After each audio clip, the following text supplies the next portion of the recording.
How's it, guys? Welcome back to my channel. So, some more GT Sport here. I did a manufacturer race that I came across at the last minute.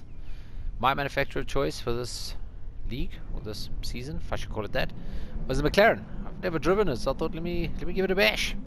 So I haven't loaded my livery on it yet. I'll probably do that tonight. I saw that this race was last minute, so I was like, let me jump in and give it a bash. So I had 40 minutes to practice. I had an okay qualification before the race. In race quali, I got held up. I lost about 0.8 seconds. My fellow South African up there in third place, DMR Fluffy Bud in the Porsche, had a very good race. So here, this was a straight sprint, if I can call it that. Some Chantilly in the background. Mediums. It was an option of mediums and hards. Hards were compulsory.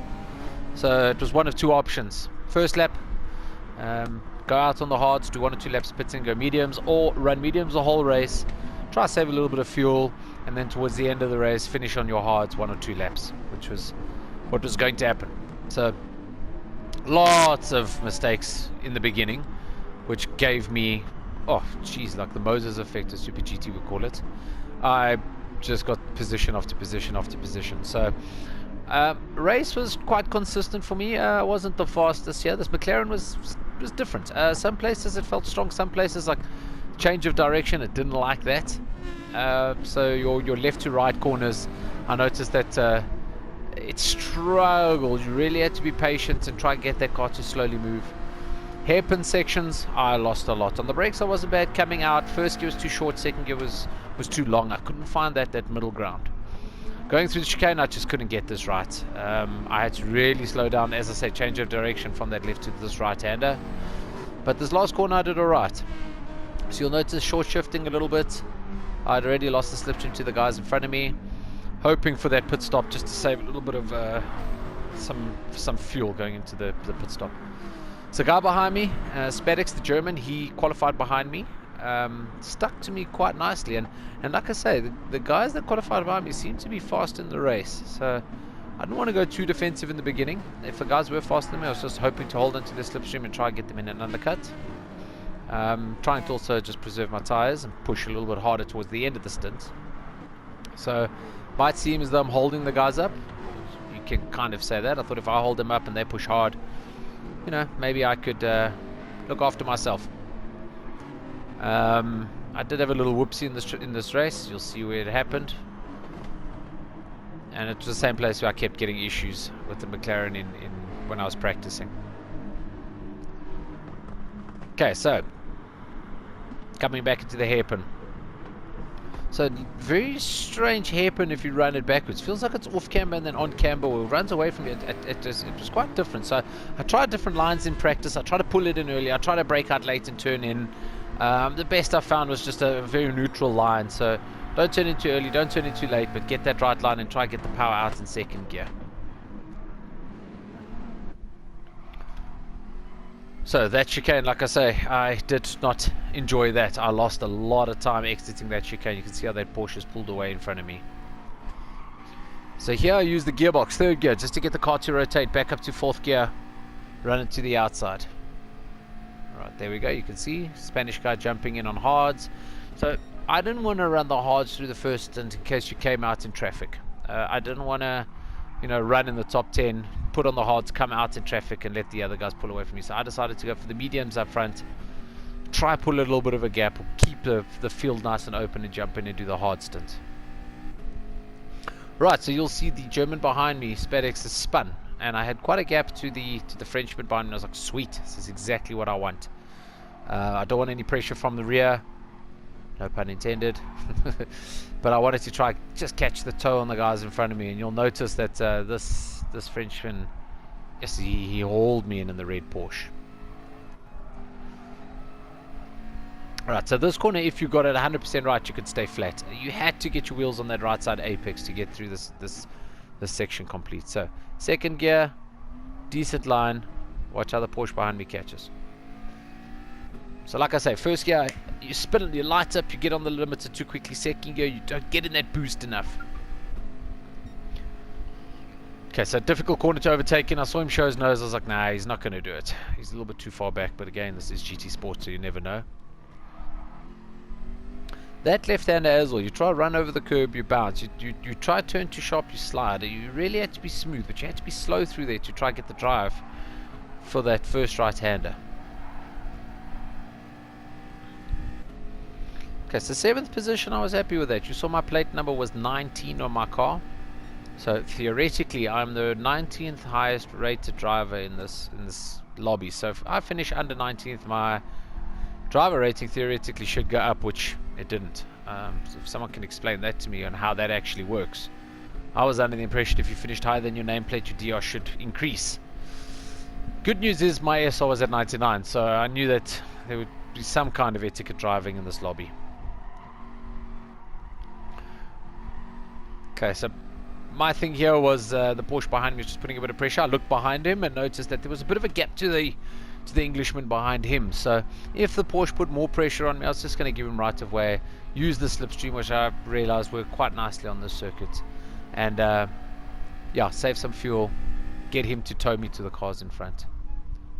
Okay, my Achilles heel. Second gear, you can see no boost, on boost. Look how much I've lost on that Porsche in front.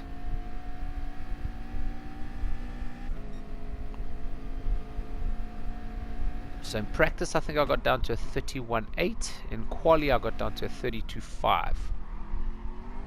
Again, quite a short track for 18 cars, and I landed up constantly sitting in traffic. So I left a gap like this in quali, and I just kept catching up to the guys, and they'd hold me up. So I could have gone quicker. With a 31.8, I probably would have qualified in the top 5. But yeah, it happens. I'm not the strongest qualifier.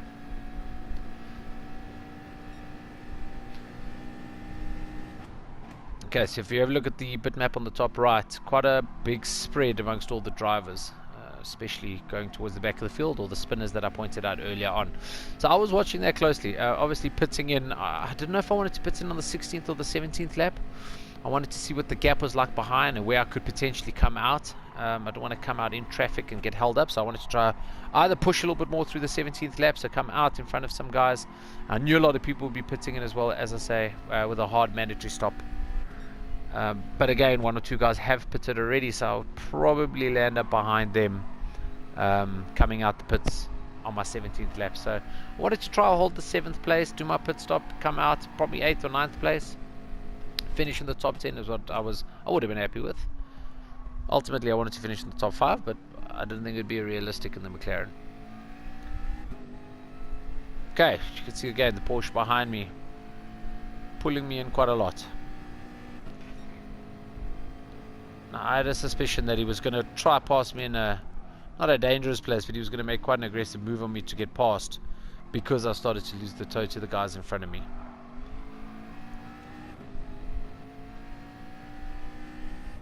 I'll fast forward a bit now, just so we don't have to focus too much on the whole race.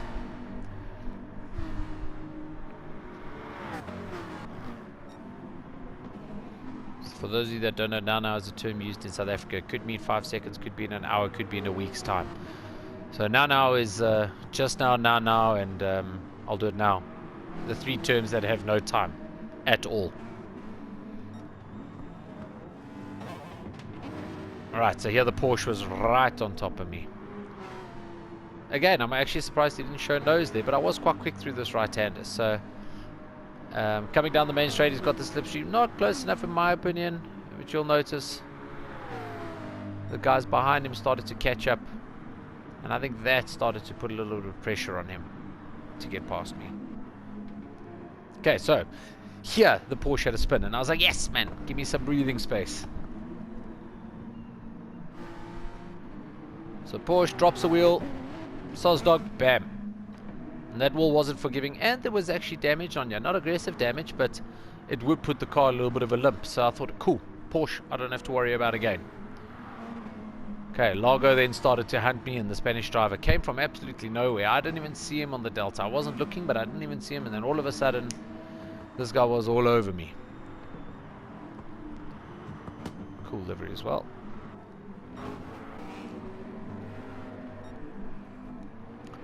Right, so you'll notice here I go a little bit defensive. 10's a very good handling car. Well, I never actually thought about the 10s on the circuit. I immediately thought Porsche R8.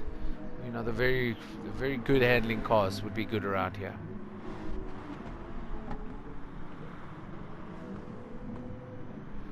Watch the driver Satenza gets out of this hairpin now.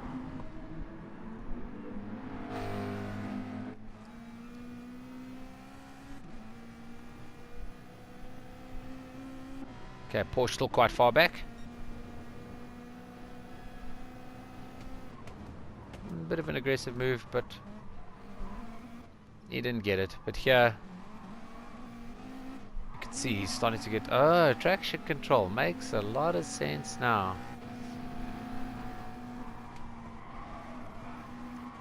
Go, little Mackie. Makes a lot of sense.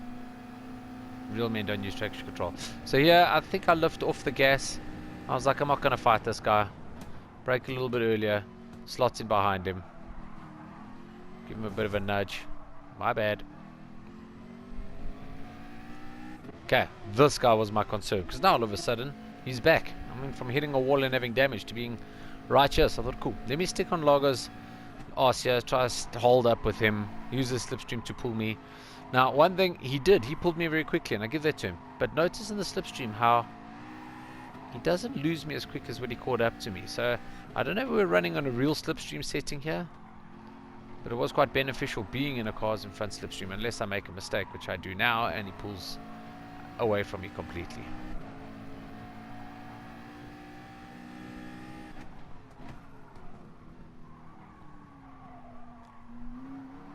So watch. No, lag.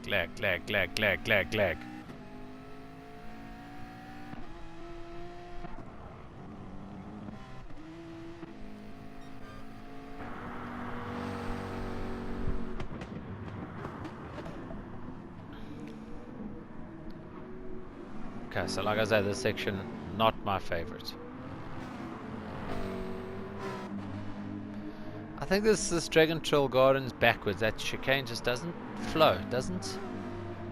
I suppose it's technical, but it just doesn't have good feel at all. If you do it the other way around, you go from the left hand into the chicane, it actually feels, you know, like it works a lot better.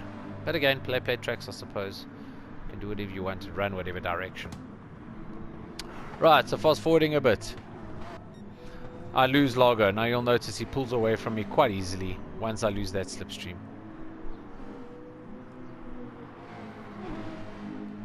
Okay, so again, my concern was this Zerwenschmelm in the Porsche. Right up my tailpipes once again, and this is where Wesley became a potato. Braked a little bit later. 2 wheels off, and goodbye. So have a look at my damage on the bottom left there. So 9th place. I was in 7th, 9th, and then I started to get caught up by these guys. So I just thought, you know what, I'm not going to hold these guys up. So come off the gas. Let these guys go past. You'll see Subaru, I get out of his way. Sitting with damage, there's no point in me going defensive at all. Right, so car's back to normal. So Subaru seemed to be quite a powerful car recently. Ever since TRL Lightning used it, I see a lot of people jumping into the Scooby, and it seems to be quite decent. In the LNR Championship, a lot of the guys are talking about that they're getting some competitive times in it. So I've driven the GR4 Subaru. I haven't driven the GR3.